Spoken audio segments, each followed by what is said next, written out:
जो 9 मई के 8 केसेस में इमरान खान साहब की ज़मानत हुई तो हुकूमत का ख्याल ये बल्कि कैटेगोरिकली अता तारड़ साहब का बयान आपने सुना होगा, उन्होंने कहा बरियत में और ज़मानत में फ़र्क होता है। फिर राना सनाउल्लाह साहब यहाँ तक कह रहे थे कि जी माफ़ी मांग लेनी चाहिए इनको, और माफ़ी हाथ या पाँव पकड़ के तो मांगनी नहीं है कि हाथ जोड़ के या पाँव पकड़ के मांगी जाए, सिर्फ एहसास होना चाहिए अपनी गलती का। आपने प्रोग्राम के आगाज़ में भी कहा कि माफ़ी तो आप कह रहे हैं कि जी IG पंजाब को मांगनी चाहिए, जिस टाइम पे IG पंजाब थे।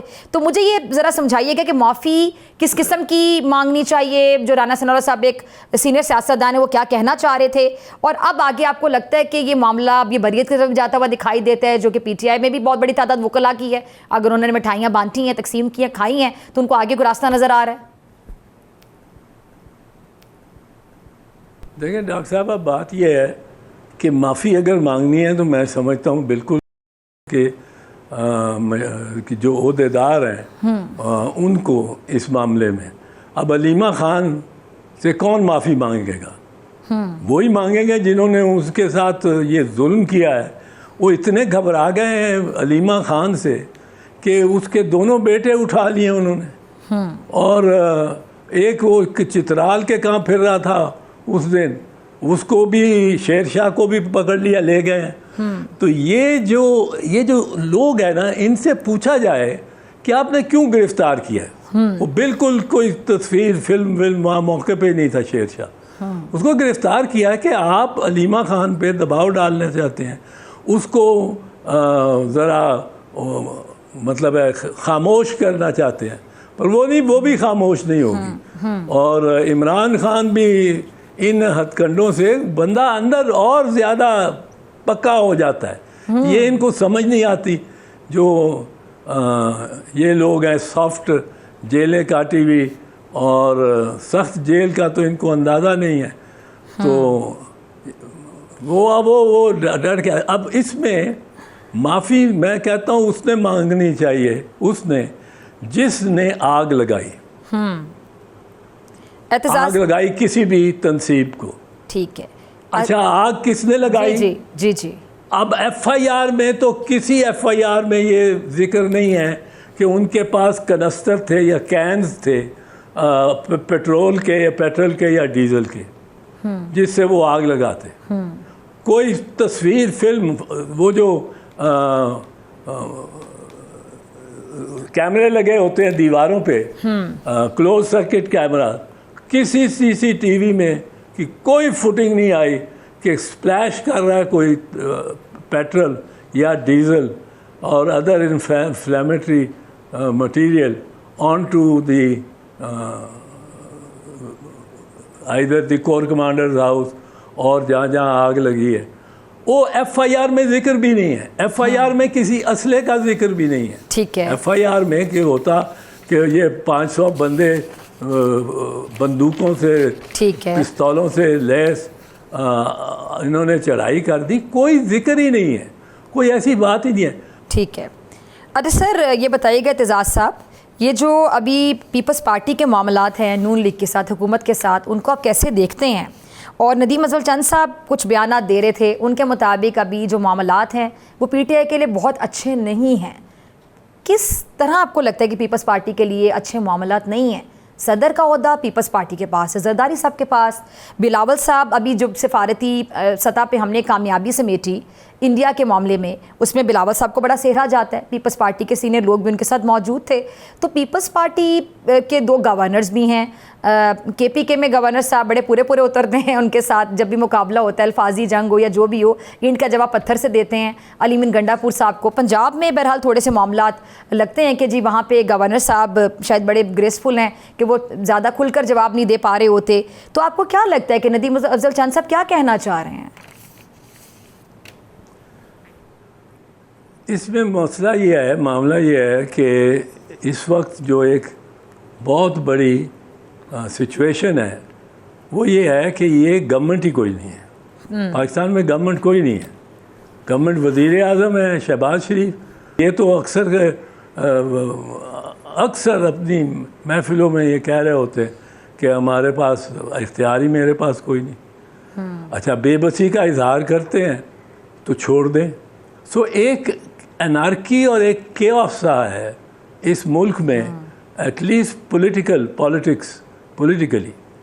अब उसमें ये समझना कि आप सबको आसानी से एक ले आएंगे एक पेज पे, तो जो एक पेज पे थे वो भी अब आपस में कुछ इख्तलाफात उनके बनते जा रहे हैं, क्योंकि मियाँ नवाज़ शरीफ को ये एहसास होना शुरू हो गया होगा और हो गया होना चाहिए कि उनकी पार्टी जो कि बड़ी वोट को इज़्ज़त दो और इस किस्म की मुझे निकाला क्यों वो नारे लेती थी, वो अब वैसे नारे लेने के काबिल ही नहीं है। उसका मौक़िफ़ ही बदल गया, उसका जो नैरेटिव या मौक़िफ़ या बयानिया कहते हैं, जो ये नए अल्फाज बने हुए हैं, तराशे गए हैं, तो उनका बयानिया ही जो मुस्लिम लीग नवाज़ का एक ज़माने में होता था वो बयानिया ही नहीं है, जिसकी वजह से वोट पड़ते थे। अब वो शर्मिंदा कैबिनेट में या वज़ारत उज़्मा पे या वज़ारत आला पे सूबे में वो दे तो बैठे हैं ओहदे, लेकिन उनको इसका जो नुकसान पहुंचेगा, और इमरान खान का कद बढ़ा दिया उन्होंने, वो 70 फुट कर दिया, वो कैद खाने में से भी ऊपर बाहर खड़ा नज़र आता है, और ये जितना देखते हैं उसको बड़ा कद होता है उतना उससे डरते जाते हैं। हमारे हुक्मरान उससे डरते हैं, उस पर और सख्ती करते हैं, उससे और ज़्यादा उसकी मुस्तहकम होती है, उसकी सपोर्ट जो है वो मुस्तहकम होती जाती है। ठीक है, अच्छा, तो ये चीज़ें जी एतजाज़ साहब, पीपल्स पार्टी अगर उसके पास वोट है, जी अगर वोट उसके साथ हो तो उसको मतलब है कि कितनी देर रोक लेंगे। एक ज़िंदगी रहे उसकी और एक वोट उसके साथ हो तो उसको कोई नहीं रोक सकता। ठीक है, मियाँ नवाज शरीफ जब निकाला गया था पहली दफ़ा, तो कोई कह सकता था कि ये 3 दफ़ा आएगा। आसिफ जरदारी साहब ने तो बरमला कह दिया आप, और वो देखें दूसरी मरतबा सदर पाकिस्तान बन गए। ठीक, आपने नवाज शरीफ साहब का जिक्र किया, ये ठीक है, आपने नवाज शरीफ साहब का जिक्र किया। अभी भी हुकूमत तो नून लीग की ही है, लेकिन नवाज शरीफ साहब खामोश रहते हैं।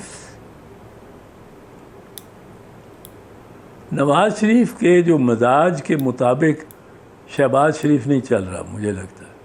अच्छा, और वो ये परेशानी उनको होती है कि ये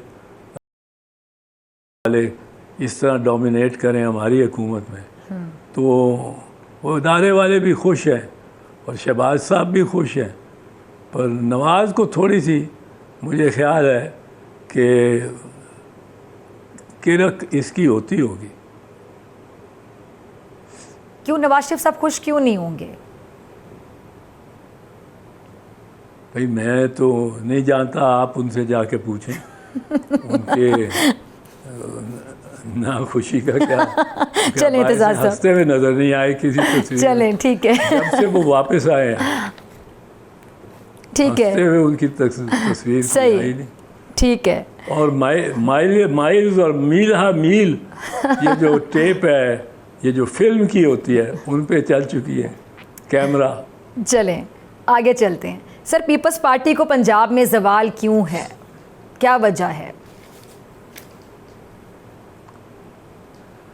पीपल्स पार्टी एक पंजाब में उतनी मेहनत नहीं की जितनी करनी चाहिए थी, और पीपल्स पार्टी के बजाय पीपल्स पार्टी की जो आला क़यादत है, अब एक तो हो गए आसिफ साहब।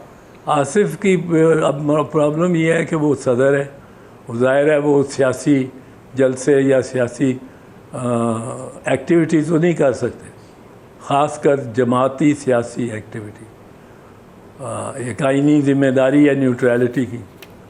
फिर उसके बाद जो चेयरमैन बिलावल हैं, इनको ज़रा ज़्यादा वक्त हम तो कहते रहे हैं गुजारना चाहिए पंजाब में, अगर ये ज़्यादा वक्त गुजारें, टाइम दें इधर लाहौर में, मुल्तान में, फैसलाबाद में, हमारी तवक्को हर मीटिंग से के बाद यही रहती है कि ये अब सिलसिला शुरू हो जाएगा, लेकिन वो नहीं हुआ। मैं समझता हूँ उसकी इस तरह पीपल्स पार्टी मुतहर्रक नहीं हो सकती। आखिर में जानना चाहूँगी कि आसफा भुट्टो साहिबा आपको लगता है कि अपनी वालिदा की तरह, बेनज़ीर भुट्टो साहिबा की तरह सियासत में अपना कद उतना ही बड़ा साबित कर पाएंगी? देखिए, वो तो बहुत बड़ा कद था, और आसिफा से की जो कारकर्दगी है, मैं उससे बहुत मुतासर हूँ। मैंने कोई इसमें, मुझे कोई लालच नहीं है। मैंने अब कोई वज़ीर नहीं बनना, कोई MNA नहीं बनना, कोई MPA नहीं बनना, मुझे कोई किसी चीज़ की ज़रूरत नहीं है। पर आसिफा में मैं देखता हूँ एक छोटी बीबी, और बीबी बहुत ही इस वक्त ज़रूरत भी उसकी थी हमें। ऐसे क्राइसिस में पाकिस्तान को ज़रूरत थी ऐसी शख्सियत की, ऐसी लीडर की जो सब जमातों को साथ बिठा ले। आसफा भी बच्ची है, छोटी है, बट इसमें वो मैंने सलाहियत देखी है, जिस तरह ये तकरीर करती है, और जिस बेनज़ीर भुट्टो साहिबा की एक झलक नज़र आती है। हाँ, नज़र आती है। ठीक है जी, बहुत शुक्रिया एतजाज़ एहसन साहब आपके कीमती वक्त के लिए।